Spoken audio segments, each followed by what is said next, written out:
Hey friends! Alright, congratulations. You made it to the last week of content. This is an exciting time. We're making significant progress. Now, all we have to do in this course is wrap it up with a strong essay and completing your final. Remember, your essay is due basically a week from today, a week from this Monday. So when you all start working on your week's content, hopefully, according to what I would prefer, you will be looking at this a week from when your essay is due. I want you all to know that you can reach out to me with any question. You can reach out to me saying, I have not touched my essay since I wrote my midterm. Can you please help me figure out what to do next? I will get on a Zoom call, work with you, and give you some direction on how you can write your paper and really get a good paper. I don't want this to be necessarily the test of your writing skills. I want this to be the building of your writing skills through application of some general concepts. And the ability to convey your interests in a field of study that really is difficult to convey yourself in a scientific and professional manner at times. So I really hope we can gain some skills through this writing exercise, through this essay, and it's more so a practice to help you gain skills than a test. With that being said, I am grading it a little stricter than any other assignment previously, so take it very seriously. And if you aren't confident, reach out and let's do this together. We got this. The best work is teamwork. Oh, that's such a corny sentence. I didn't even mean to say that. But oh man, that was so corny. But it's true. Really, you cannot do anything in this world alone. Make sure you have a team, and I'm willing to be your team, but don't reach out to me the day before the essays due expecting some teamwork. So please take this seriously. Look at your essay, start working on it, and get it done by the week. And then we have a whole week to take our final. And it's the last week of class pretty much. So take that very seriously, and really just study all the quizzes, every question you got wrong on past quizzes. I went back and I made sure you have access to the correct answers on all the quizzes. So please be sure to do that. If it's a written response question, go back to the what did we learn slides. It's right there. It's you do not have to look long. It will be right in front of you if you just open the what did we learn slides from the week's lecture covering that content. So I will not be providing a total review worksheet. I will be providing a review lecture next week, but no review documents. So because the review documents are in the what did we learn slides, all you have to do is copy and paste, and you have an entire review document, and it is one of the best you could have in any college course. So please do that. I'm not going to do that exercise because the copy and paste exercise is good for you. It's an opportunity for you to read over the material. So take all of this seriously. There are no assignments, no new discussions. This is the time to just wrap up the course. So I believe in you, and really look over everything in the past. Make sure that I've graded your work correctly and make sure that everything just looks good. And if you haven't turned something in, reach out to me. See if it's worth turning in. Get it turned in. 50% is better than zero, and I bet you can do better than 50%. So, all right, let's go on to the next, our last lecture of content. Remember, this is going to be on your final, but I will help you out, and it will only be in your final through a multiple choice format. So let's get to it. I'm enjoying this pretty snow today. It's a good day. Recording this on Sunday. So let's get going. No, it's Saturday actually. What am I saying? I'm getting my days mixed up. And I expect you to write a whole essay. I'm just joking. All right. So what are we doing today? We're learning some general concepts regarding foreign policy in the U.S. One, outside of the U.S. and just internationally at large, we're going to understand the concept of just war theory. We're going to look at some avenues to exerting influence on other nations through hard and soft power avenues. We're also going to look at the balance between the president and Congress, the impacts of certain legislation in the past that created the ground rules for what we have today when it comes to how these two bodies can interact and govern in times of conflict. We're going to identify some actors on the international arena, NAFTA, NATO, European Union. We're going to have to very confidently understand the differences between these international organizations and what their general goal is. We're going to look at the Cold War very briefly, how that developed to create to snowball into what a lot of the conflicts we have today. as history is not disconnected from the present, it is a constant continuation. So you can see a lot of our conflicts today stemming from actions and decisions made during the Cold War that were probably and arguably some of the best decisions. But we're not here to debate merit. We're here to just simply tell the story of American history. And then we're going to look at the great power competition, which is conveyed well through the Cold War and develops today, and talk very briefly about terrorism in the United States. So let's get going. The most important of all these, just war theory.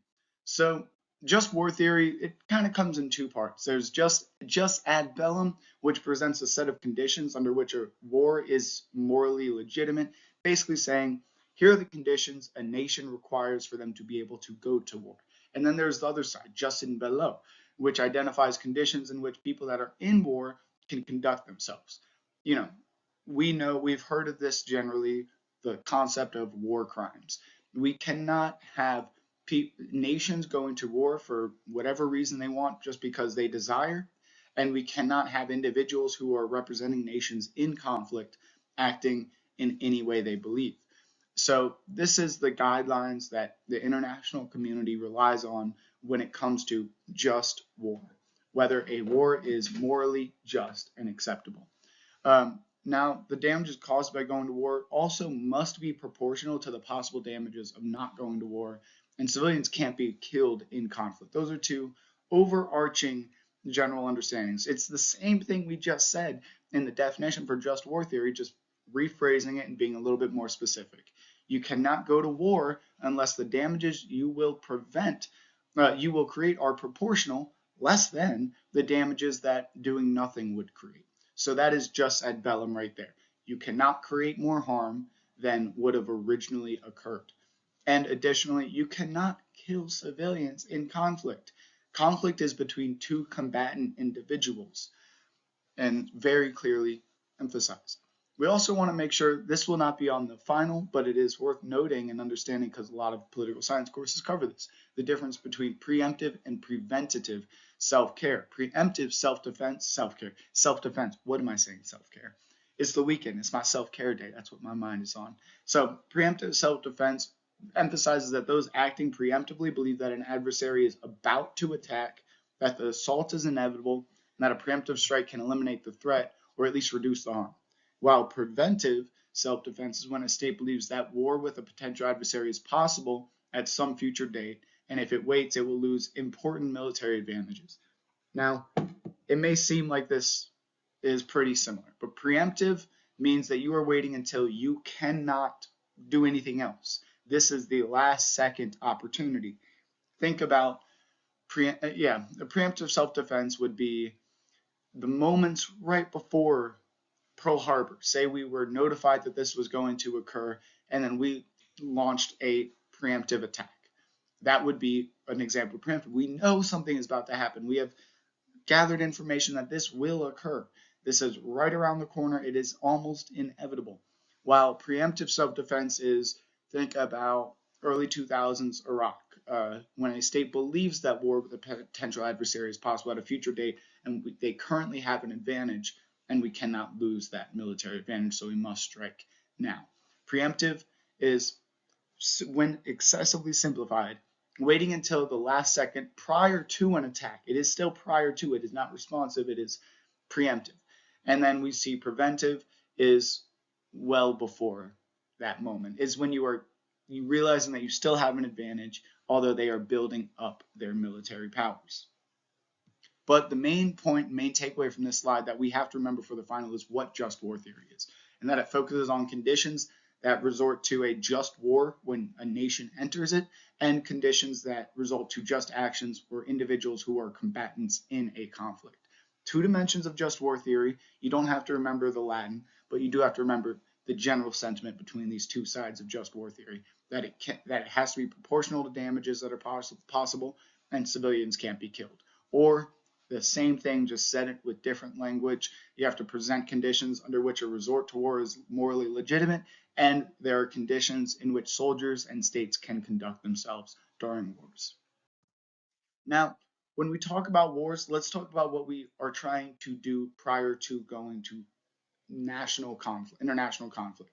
We want to exert power in soft and hard power avenues. Think of this simply as soft power is the first step. Soft power is what happens every single day without any military influence. Think of the simple existence of McDonald's, Nike, the existence and social impact of the NBA abroad. Think of our culture, the movies, American movies, and how they impact individuals.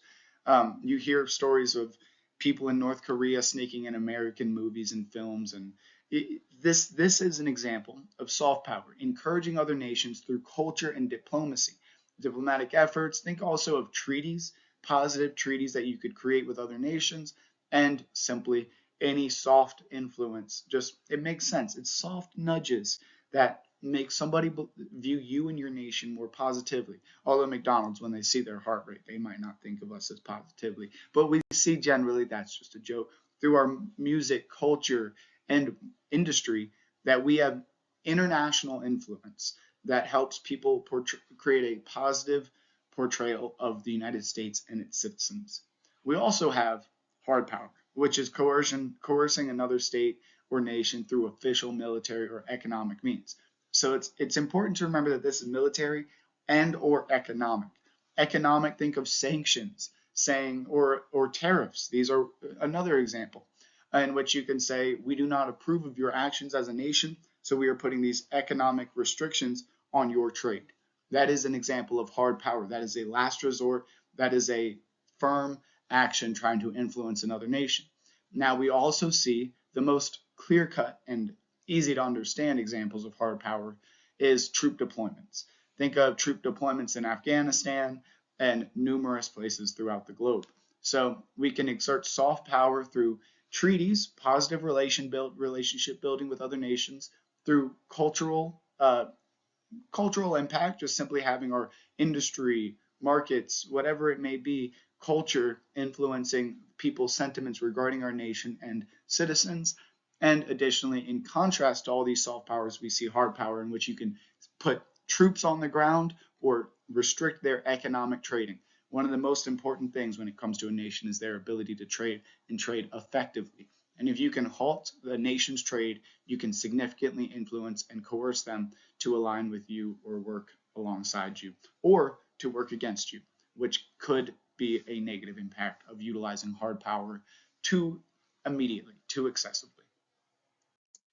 Now, when we talk about hard and soft power, who is responsible for exerting this power? Is it the president? Is it Congress? Well, reality is it is both. It even includes the citizens as we look at soft power influencing other nations through our culture and our dominance in the cultural international arena.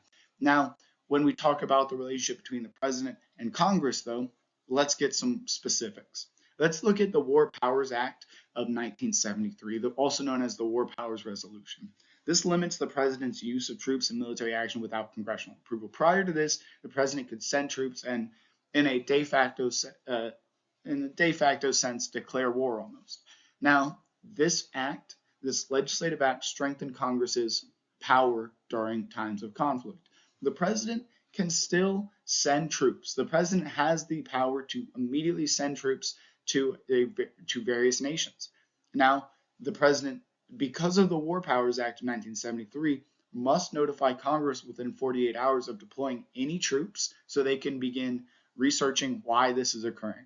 Now, Congress also has the power to withdraw troops if they do not approve of the presidential's use. Troops can only remain engaged in combat by exclusive presidential order for 60 days, 2 months. They cannot be in combat a day longer unless Congress has given approval, either through declaring war or giving some kind of limited military approvals, which happens quite regularly.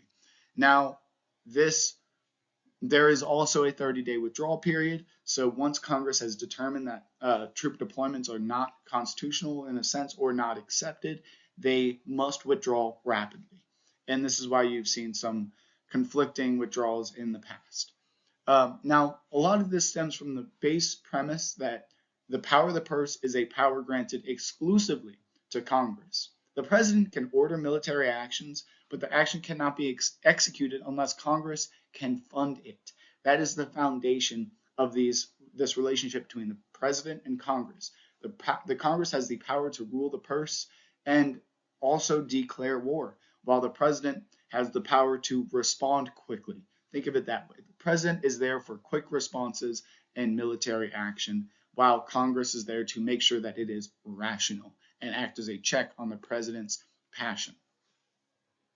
War Powers Act of 1973. It's very important to remember. The primary point and takeaway from this is that it limited the president's use of troops and military action without congressional approval by placing a 60-day limit on troop deployments without congressional approval. Okay, so the most important thing about foreign policy, is the international arena. If you're a president or congressman exerting hard or soft power, utilizing the groundwork provided in the past legislation, War Powers Act of 1973, you are engaging with the international arena. So let's make sure we understand the actors within this arena. Now, you will have to dive into case studies that examine these different institutions and collectives at very high levels of detail. Today, we are simply trying to get a definition for every one of these collectives. So let's talk about the North American Free Trade Agreement, NAFTA. This eliminates tariffs between those nations, the US, Canada, and Mexico, to promote free and easy trade. Now, open trade has been a tool utilized by developed democracies throughout a lot of our recent history to help build industries. So if you read further, you will most likely, if you study political science at the University of Montana, you will have a class with Abhishek Chatterjee in which you will read Ha-Joon Chang's great work, Kicking Away the Ladder, in which he talks about how trade relations were utilized by developed democracies to strengthen their markets. And NAFTA is one of the great examples of one of these trade practices. Now, it is simply for this class, we have to understand it as an elimination of tariffs between the US, Canada, and Mexico. Now, we also want to understand the North Atlantic Treaty Organization. This is also referred to as NATO. This is an alliance designed as a military pact to counter Soviet expansion. This was created during the Cold War period. Soviet expansion, the expansion of, well, at the time, everybody was saying communism. This was the agreement utilized to mitigate this influence. Some nations included in NATO, NATO are the US, Canada, a lot of Western Europe, and many post-Soviet nations. Think of Central Asia, Azerbaijan, Uzbekistan, Kazakhstan. Those nations are significant and important actors within NATO. We also see another collective within the international arena. This is the largest collective within the international arena, one of the most important, although it doesn't have a clear enforcement arm within its agency. This is the United Nations. This is a collective of states aimed at maintaining international peace. There are 193 member nations of the 200 and something plus nations that exist on this planet. This was formed in 1945. Some of you may be able to guess what that was formed in response to. You got it correct. World War II. This is the tool utilized to create a collective in which there is somewhat equal representation between all contributing member nations, in which they can debate and discuss avenues to address international conflict. We see some of their first actions included proposing a two-state solution for the conflict in Israel and Palestine, which was, of course, rejected, as we know, because this conflict is still ongoing today, over 70 years after the formation and attempt of the United Nations to address it. But still, the United Nations is an important collective utilized to address approaches regarding international conflict between nations. Now, we also see the European Union. Now, this is a more economic and political alliance between European states exclusively, and we're looking primarily at the economic dimension. They have a common currency, there are common tariffs, they have free trade between these nations. These are all European nations, and very easy to understand. This is a bit stronger of an international organization than the United Nations, although it is still quite restricted and primarily revolves around the economic dimensions of these nations. Now, we also want to understand what a non-governmental organization is, a NGO. These are nonprofit. They do not operate to make money. They operate to provide services that promotes interest with global ramifications. They are trying to influence the international arena. Think of many non-governmental organizations currently operating in Palestine, providing aid to the citizens of that region. In Israel, think of the non-governmental organizations, NGOs in Ukraine and Russia right now. These are non-profit, important non-profit collectives aimed to promote interests within global ramifications, often providing basic human rights and human protections. So it is important to remember the definition of all of the international arena collectives. NAFTA, North Atlantic Treaty Organization, NATO, the United Nations, the European Union, NGOs. It is important to understand the impact of all of these collectives. Oh, and now I got technical difficulties, as always. All right, I figured out my technical difficulties. Now we're moving along and on to nuclear war. So, in contemporary politics, when you read articles and you research what's happening on the international stage, you'll see that there are two contemporary nations posing the largest nuclear threat. So if you are interested in nuclear war, nuclear conflict, these are the nations to put your attention towards. They consist of Iran and North Korea, nations we are currently at moderate conflict with. Now, I also want to emphasize the greatest nuclear conflict that has ever existed in human history, and that is the Cold War. The long-lasting, decades-long conflict between the Soviet Union, current-day Russia, or known as the USSR, if you like you some Beatles, and the United States. And the Cold War is a great representation of the great power competition, but we will talk about that in just about a slide. But what we're going to do is emphasize this key term that will be on the quiz, and it's very important. And this key term is MAD, mutually assured destruction. It is the foundation of all nuclear war theory within the international arena. It posits that a nuclear attack by one superpower would be met by an overwhelming nuclear counterattack by the victim of the original nuclear attack. So, put it simply, if North Korea were to attack the United States with nuclear weapons, the United States would very likely, based on mutually assured destruction, immediately before they were attacked, respond and send nukes to North Korea. And the result of this conflict would be both nations' absolute destruction. That is the concept behind mutually assured destruction. I remember, I'll never forget a political science professor I had at my community college in Virginia who would always come in wearing his dark sunglasses and would come in. And I remember when he lectured on mutually assured destruction, his first words were he took his sunglasses off and he said, "So what's going to happen first? We blow up this world or we get to the moon?" And that's how we started the conversation. I always thought that was really fascinating, the way to see the two avenues. How is science going to progress us within the international arena? Is it going to be the end of our existence?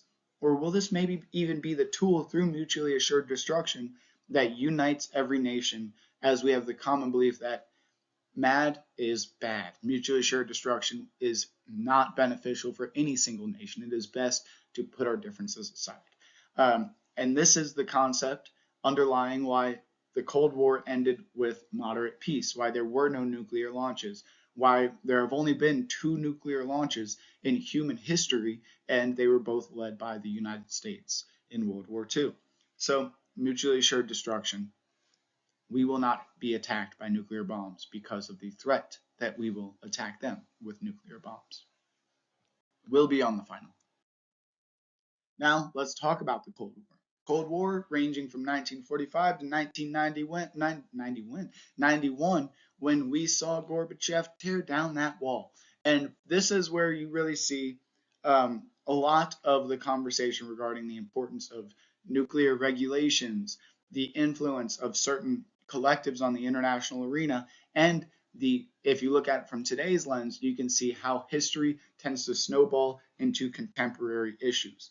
And the main lens in which we're going to talk about this, we're going to talk about the Cold War in 2 lenses. One, we have to understand how it represents the great power competition between US, China, and Russia, primarily US and Russia, apologies. But additionally, we also want to understand the connection it has to counterterrorism efforts in contemporary international politics. In the Cold War, specifically towards the end, we saw a collective fighting Russia in what is today known as Afghanistan. These were a local collective. They were pushing back against Russian troops in a region in which Russia and the international community at large thought Russia was going to be able to easily just push through. Well, they were pushing back successfully. And the United States identified this, viewed it as a grassroots kind of fighting. They funded the collective pushing back against Soviet expansion in the region. They funded the Mujahideen in Afghanistan to combat Russian influence. The Mujahideen, coincidentally, over time developed and is currently identified as the Taliban. The Taliban, which has control, absolute control in the state of Afghanistan today after American troop withdrawal in 2020, and we see that Taliban has not been recognized by the international arena. The president of the United States has not recognized the government within the Taliban as a respective government within Afghanistan, and has resulted in numerous sanctions being placed on their government, restricting their trade, and really contributing to a delay in their progress being able to engage with the international community. So we still to this day see the influence of the Cold War through our conflict in Afghanistan with the Taliban, who was originally funded as the Mujahideen as they were fighting back against Russian expansion, Soviet expansion in the Cold War, predominantly towards the 1990s. So we see the Cold War having impacts that last to this day, while also being able to represent the national arena of conflict at large, which is the great power competition. So, what is the great power competition? It's the fight for hegemony. What is hegemony? That is the political, economic, and military dominance of one state over all others. That is saying simply, you are the leader of the world in a sense. There is a current great power competition between three leading nations on the international stage. That is the US, Russia, and China. We see this still occurring a lot of times through soft power influence between nations. You see restrictions, sanctions, and tariffs utilized to limit soft power influence. Think of the tariffs that the United States has put on Chinese electric vehicles, as we have put 100% tariff on electric vehicles coming from China to help mobilize our markets and mitigate the influence that their soft power influence through electric vehicle sales in the United States. That is also the United States implementing those tariffs on electric vehicles are examples of hard power. So the United States is using hard power to mitigate the impacts of China's soft power influence within the United States. Do you get the connection and the use of the terms there? If you do not, email me, let's talk about it. So the great power competition is a fight for hegemony, the dominance over other nations. As we know, the US, Russia, and China are on equal footing on the international stage and really vying for that power within global hegemony. So we will see this conflict continuing on for generations. We have seen in recent years the development between Russia's expansion into Ukraine, gaining territory. We see China's economic dominance in the in the late 2010s as they expanded trade to numerous nations through numerous continents throughout the entire globe. They had positive economic relations with numerous nations, creating hospitals, highways for trade benefits in Africa, Latin America, for some key examples. This, of course, has been delayed a little bit since the economic impacts of COVID, although we still see US, Russia, and China with generally equal footing on the international stage through the great power competition as we're fighting for hegemony. Hegemony, key term to remember in this course. Now, just a brief conversation here to wrap up this course. I will not ask you anything about counterterrorism. To 2020, this is continuing onward today. Sorry about that detail on the slide, but simply understand terrorism is systemic attempt to incite fear to gain political ends. This is not the systemic attempt to incite fear in the United States for political ends. It is anywhere in the international arena. The term was first used during the French Revolution in the 1700s, and it's very fascinating. I always love looking at the history of these terms when terms like terrorism, the filibuster were utilized to, well, they were very different terms, but their origins are very fascinating. Filibuster coming from a pirate use of a word, terrorism kind of used to portray it, a counter collective in a negative light. Very fascinating concepts when you look at the origins of these terms. But we also have to look at the impacts of terrorism in the United States. And the impacts are more expansive than you may imagine. Think of your heightened airport security, your heightened domestic surveillance, and increased military spending. All three clear results of terrorism influencing the United States. Airport security. We nationalized our airport security in response to 9/11. Now you have to take your shoes off, get rid of your little shampoo bottles because they have a 0.2 of an ounce more than they should. Whatever that annoying stuff is when you get on a plane, as we all know and dread too much. And we also see a heightened domestic surveillance. We have conversations about what our phones know about us. We have conversations about how much our phones understand and track our information, whether it is how much time we spend on certain apps or our location, which could help them build their other apps. Now, there's a lot of nuance in these discussions and not a lot of clarity as in what degree of surveillance exists, but we do know that there was a heightened level of domestic surveillance in response to terrorism threats present at 9/11 as we implemented the Patriot Act in 2001. We also see, I think it was 2001, and we also see increased military spending. This has been a consistent trend in the last 20 years as we have consistently increased military spending to address terrorism threats domestically and abroad. We also see that this is quite well represented in conflicts in Afghanistan, Iraq, and numerous parts of the Middle East currently. But we also have counterterrorism and terrorism efforts throughout the entire international community. So do not just have a narrow scope examining just Afghanistan and Iraq, as terrorism is represented throughout the entire globe. Now, what do we learn? You know what you learn. You got to know what you learn. Mutually assured destruction. What are acts of terrorism? You can put the acts of terrorism to the side, but generally attempts to incite fear to gain political ends. It's pretty simply put. Now, I might ask you a question, what's terrorism? And then give you an answer of somebody attacking the United States. Well, it's not just to the United States. It's an international conflict. So that might be a lens in which I ask a question. Also, remember the two dimensions of just war theory. Is it rational or acceptable the way that a nation is going into war? Is the damages that they will incur proportional to the damages that would have happened if they did nothing? And are civilians being harmed? Are the people in combat, acting adequately? How does Congress balance the power of the president and how does Congress balance the power of the president during conflict? Well, it is by limiting the time that the president can send troops by the War Powers Act of 1973. The president can only send troops for 60 days without approval. He or she must notify Congress 48 hours before sending troops. We have heavy restrictions on the president. We have to understand these collectives on the international stage. We have to understand that US, China, and Russia are the primary leaders in the contemporary great power competition, and know that soft power is the McDonald's cultural impact, and hard power is the economic sanctions and tariffs, as well as troop deployments. Answers to said questions I just asked you. Here's more. That's very important. Listen. I sent an email about this, but I know some of you don't check your email when you should. But we have a final exam and a final essay, and that's all you have to do from here on out.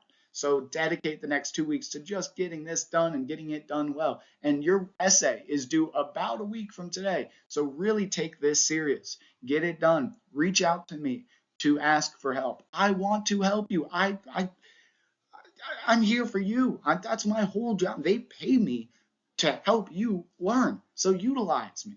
Help me. Help me help you. Tell me what you need and I will give it to you. Now, do not tell me what you need the day the essay is due, because then I will be annoyed and frustrated. I'm already grading everybody else's essays. I'm working another.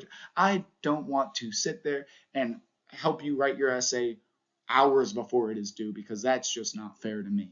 I record these lectures days before I post them. I do all of this well ahead of time to make sure that you have access, and then you have access to me to be able to help you. So please just reach out if you need help before the due date, because I'll give you the help happily. But also, your exam is due. I extended that for a good window of time. You have a week to complete your exam. If you don't complete your exam, I'm simply going to be sad, a little sad over here. And the due date is very strict, as I have to get these grades back in right after these dates. So please get this in as soon as possible. And if you need help, reach out. We got this. We're a team. I don't know what you need unless you communicate it with me, though. So please communicate.